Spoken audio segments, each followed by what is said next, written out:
यहाँ मेरे पास है काफ़ी सारे स्टील के वॉशर्स। इनमें 3 किस्म के वॉशर आप देख सकते हैं। 2 एक साइज़ के हैं लेकिन इनके बीच का होल डिफरेंट है। तो मैं कुछ वॉशर्स को लेकर उसके बीच में स्क्रू रखूँगा और ऊपर से नट टाइट कर दूँगा। फिर हम इसके ऊपर थोड़ी सी वेल्डिंग करेंगे।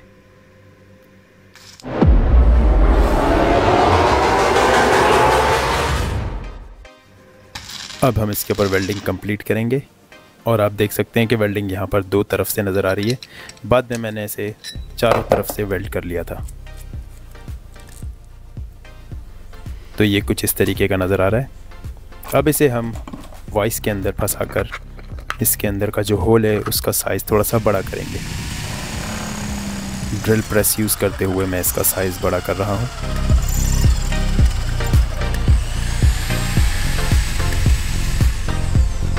ड्रिलिंग मुकम्मल करने के बाद मैंने इसके अंदर ड्रेमल यूज़ करते हुए थोड़ी सी सैंडिंग कर ली और इसका साइज़ लगभग हमारे 130 डीसी मोटर के आर्मेचर के मुताबिक होना चाहिए। अब सैंडिंग मशीन मैं यूज़ कर रहा हूँ, मिनीचर मॉडल है ये।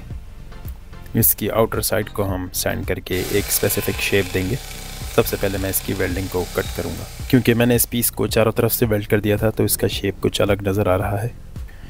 अब होल पंच से मैंने इसके ऊपर 4 मार्क्स बनाए हैं जहाँ पर मैंने ड्रिलिंग की है और बाद में ज्वेलरी सॉ से मैंने उसे कट कर दिया है। तो इसका कुछ शेप इस तरीके का नज़र आ रहा है।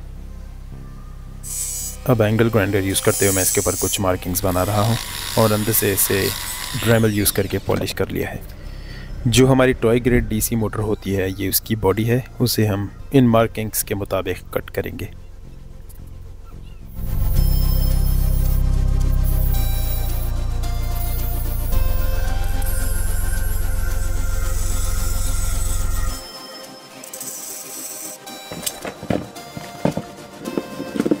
सैंड पेपर या नीडल फाइल्स यूज़ करते हुए इसके रफ एजेस को स्मूथ करेंगे। अब हमें लेना है कॉपर वायर। आप कोई भी गेज का कॉपर वायर ले सकते हैं और ये हमारे पास स्टेप ड्रिल है। मैं इसे वाइंडिंग करने के लिए यूज़ कर रहा हूँ। तो आपकी मोटर के डिज़ाइन के मुताबिक आप साइज़ सेलेक्ट कर सकते हैं। और यहाँ मैंने पूरे 60 टर्न घुमाए हैं।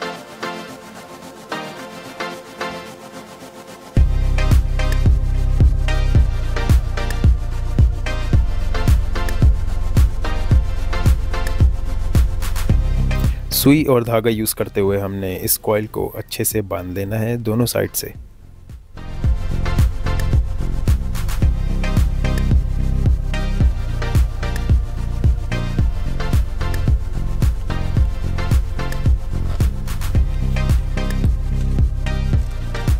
कॉइल को अच्छी तरीके से बांधने के बाद हम स्टेप ड्रिल के ऊपर से रिमूव कर लेंगे और इस तरीके के हमने 2 तैयार कर लिए और दूसरी तरफ यहाँ मोटर की बॉडी और मैग्नेट का कोर भी रेडी है।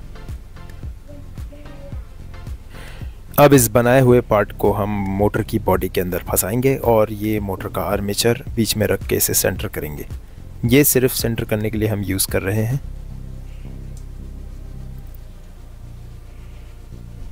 तो इसे अच्छे से सेंटर में एडजस्ट करने के बाद हम इसे सुपर ग्लू कर देंगे।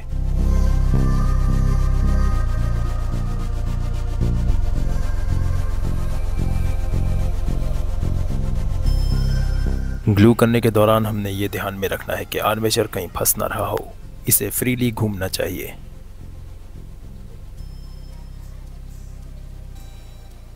तैयार की हुई बॉडी को रिमूव करके अंदर की तरफ से सुपर ग्लू करेंगे।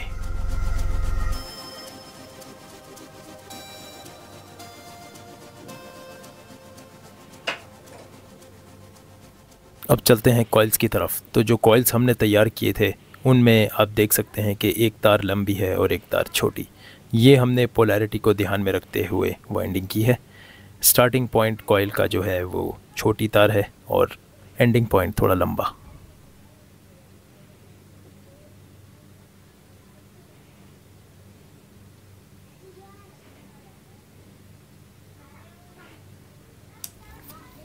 कॉइल्स की इंस्टॉलेशन के दौरान हमने ध्यान रखना है कि वाइंडिंग डैमेज ना हो और इसे सुपर ग्लू से सिक्योर कर लेंगे।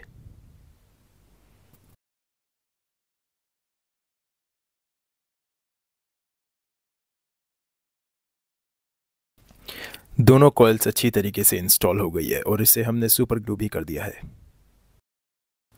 अब हमारी मोटर का आर्मेचर और जो मोटर का बॉटम वाला पार्ट है इसे इसके अंदर इंस्टॉल करके सुपर ग्लू करेंगे।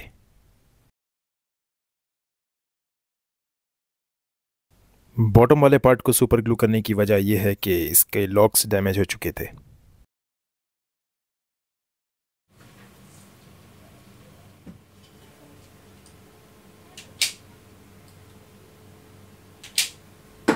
अब एक वायर की इंसुलेशन को उतार कर मैं कॉपर वायर को प्रोटेक्ट करूंगा जो हमारी वाइंडिंग के हैं, ताकि ये डैमेज ना हो।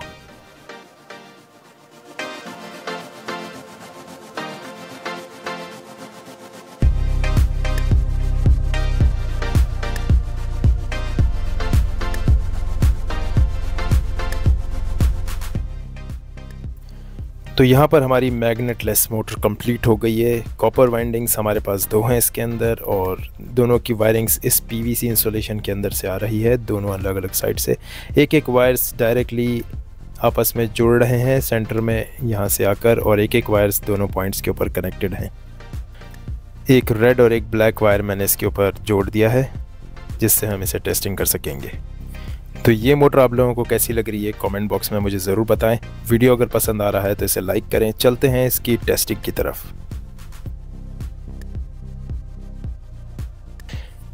मल्टीमीटर को मैंने 3 वोल्ट्स के ऊपर सेट कर दिया है और यहाँ पर मैं कुछ डी बैटरीज लूँगा जिसकी मदद से हम इस मोटर को चेक करेंगे।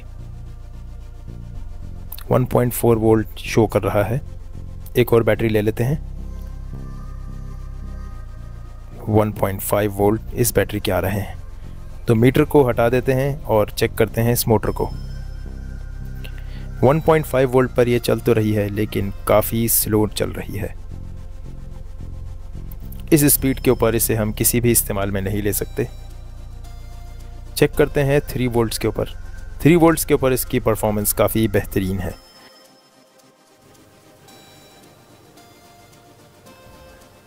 और अब मैं चेक कर रहा हूँ 4 वोल्ट्स के ऊपर जो हमारी 18650 बैटरी है, लैपटॉप की बैटरी। इसके ऊपर इसकी स्पीड काफ़ी ज़्यादा हो जाती है।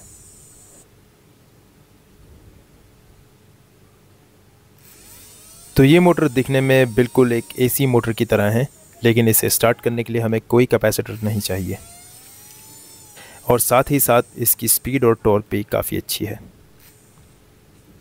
एक बात मैं आपको वीडियो के अंदर बताना ज़रूर चाहूँगा कि इसे पोलैरिटी के ऊपर कोई फ़र्क नहीं पड़ता, चाहे इसे आप रिवर्स पोलैरिटी दें या नॉर्मल पोलैरिटी, ये हमेशा एक ही साइड पर घूमेगी काउंटर क्लॉकवाइज। यहाँ आप देख सकते हैं कि पोलैरिटी चेंज करने से भी इसके ऊपर कोई फ़र्क नहीं पड़ता। इस वक्त मैं इसे नेगेटिव की जगह पॉजिटिव और पॉजिटिव की जगह नेगेटिव दे रहा हूँ। ये काउंटर क्लॉकवाइज घूम रही थी और अब पॉजिटिव की जगह पॉजिटिव और नेगेटिव की जगह नेगेटिव, तब भी ये काउंटर क्लॉकवाइज ही घूम रही है। आप चाहें तो वीडियो की स्पीड को स्लो करके देख सकते हैं। ये मोटर आप लोगों को कैसी लगी मुझे ज़रूर बताएं और ये एक साइड पर क्यों घूम रही है इसके बारे में एक कमेंट ज़रूर करें।